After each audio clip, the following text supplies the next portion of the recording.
Bonjour. Aujourd'hui, nous allons parler de la tuberculose. C'est une maladie qui atteint nombreuses personnes par an. Nous allons parler les formes de la tuberculose qui sont les suivantes. Tuberculose pulmonaire, tuberculose pleurale, tuberculose ganglionnaire ou adénite tuberculeuse, tuberculose méningeuse, tuberculose peritonéale ou abdominale, tuberculose osseuse et articulaire, tuberculose urogénitale, la tuberculose miliaire et la tuberculose disséminée. Tout d'abord, je vous rappelle, si tu n'as pas encore fait, appuyez sur s'abonner, veuillez le faire rapidement pour que tu puisses avoir les notifications de toutes les émissions que nous postons sur cette chaîne YouTube Monde Santé. La tuberculose, il s'agit d'une maladie infectieuse et transmissible de l'agent responsable et Mycobacterium tuberculosis hominis, qu'on appelle encore bacille de Koch ou BK. Il s'agit essentiellement d'une maladie interhumaine qui se transmet d'un homme malade à l'homme qui n'est pas jusqu'à là contaminé. Ce bacille a été découvert en 1982 par Robert Koch, d'où l'appellation de bacille de Koch. Le poumon est un organe le plus souvent touché par cette maladie, puisque 80% de la localisation de la tuberculose sont pulmonaires. Mais il existe d'autres localisations, comme on l'a signalé dans l'introduction.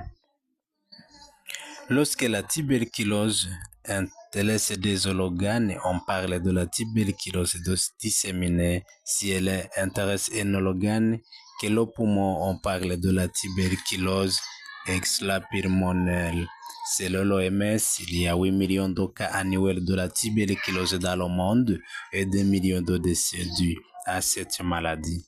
On estime que un tiers de l'humanité est infecté par la tuberculose.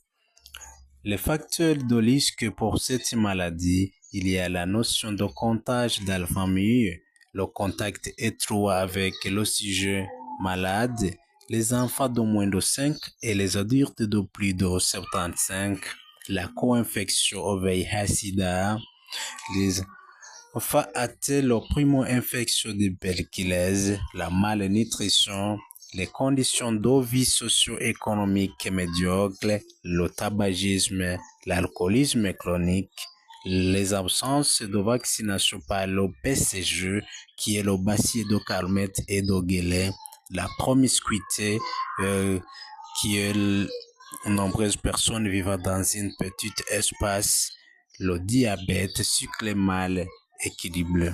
La transmission se fait d'un homme malade à un autre essentiellement par la voie aérienne, par le fait de tousser, de parler à haute voix et d'éternuer.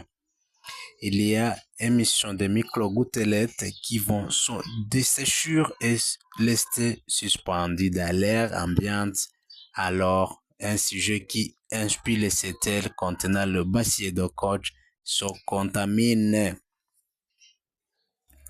La primo-infection tuberculeuse ou primaire forme la plus habituelle de cette infection chez l'enfant est la conséquence de la pénétration du bacille de Koch dans un organisme jusque-là en termes de tout contact avec ce bacille.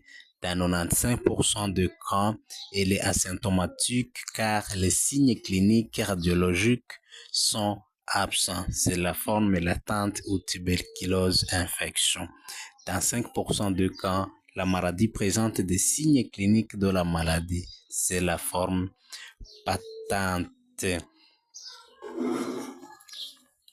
Les manifestations cliniques évocatrices de la tuberculose pulmonaire sont une toux persistante évoluant depuis près de 3 semaines, altération de l'état général, asthénie physique, intellectuelle et sexuelle, anorexie, amaigrissement progressif, puis peut y avoir une diminution du rendement scolaire si c'est un élève, une fièvre modulée intermittente survenant le soir, une dyspnée, douleur thoracique, une hémoptysie, des suels profuse nocturne, une aménorrhée chez la femme.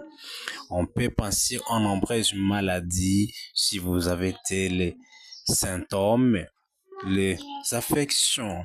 À part de la tuberculose, si tu es un clinicien, tu peux penser à une pneumopathie bactérienne, le cancer du poumon, abcès du poumon, insuffisance cardiaque, asthme, bronchopneumopathie chronique, pneumonie à pneumocystis carni, septicémie, néoplasie pulmonaire. La tuberculose pulmonaire se caractérise par une évolution insidieuse avec une atteinte de l'état général ne répondant pas au traitement symptomatique ou anti-infectionnel tuberculeux. La tuberculose extrapulmonaire est souvent isolée mais peut s'accompagner d'une atteinte pulmonaire. La tuberculose pleurale ou prérasie tuberculeuse a comme signe clinique une toux sèche, une fièvre, une dyspnée, une douleur thoracique qui augmente à l'inspiration profonde. C'est une douleur qui est souvent unilatérale avec les signes généraux de la tuberculose. La tuberculose ganglionielle ou adénite tuberculose a comme signe clinique hypertrophie des ganglions cervicaux, sous-maxillaires, susclaviculaires, les signes généraux de la tuberculose. La tuberculose méningée a comme signe clinique une fièvre, un syndrome méningeux avec céphalée, vomissement, une raideur de la nuque et la photophobie qui est une diminution de la capacité visuelle, altération de l'état de la conscience, les signes généraux de la tuberculose.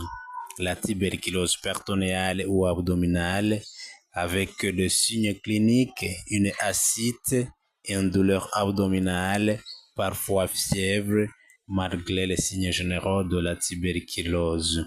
La tuberculose osseuse et articulaire. Elle touche le plus souvent la colonne vertébrale, qui est le rachis. Dans le cas, on parle de mal de pote. Signe clinique, on peut avoir une raideur de la nuque, une douleur localisée au niveau du rachis, qui est la colonne vertébrale, déformation ostéo-articulaire, arthrite chronique, une ostéite des os longs qui est isolée ou accompagnement d'une arthrite. La tuberculose urogénitale qui a comme le signe clinique hématurie micro ou macroscopique qui signifie le sang dans les urines qui peut être visible ou invisible découvert au microscope. Une douleur cyclotale, donc douleur du cyclotome qui est l'enveloppe qui enveloppe les testicules. Chez la femme, on peut avoir une douleur pelvienne, donc au niveau du ceinture, les colleux, donc souvent mardolente, métrorragie, stérilité secondaire. Donc la tuberculose urogénitale peut causer de la stérilité secondaire chez une femme avec accompagnement des signes généraux de la tuberculose. La tuberculose miliaire, c'est une infection généralisée caractérisée par la diffusion à tout l'organisme et surtout le poumon. Au niveau du poumon, la radiographie thoracique montre des éléments nodulaires de très petite taille sous forme de glène. Merci d'avoir suivi notre émission. Le présentateur est Fabrice. Merci. Veuillez faire abonner si tu n'as pas encore abonné sur la chaîne Monde Santé.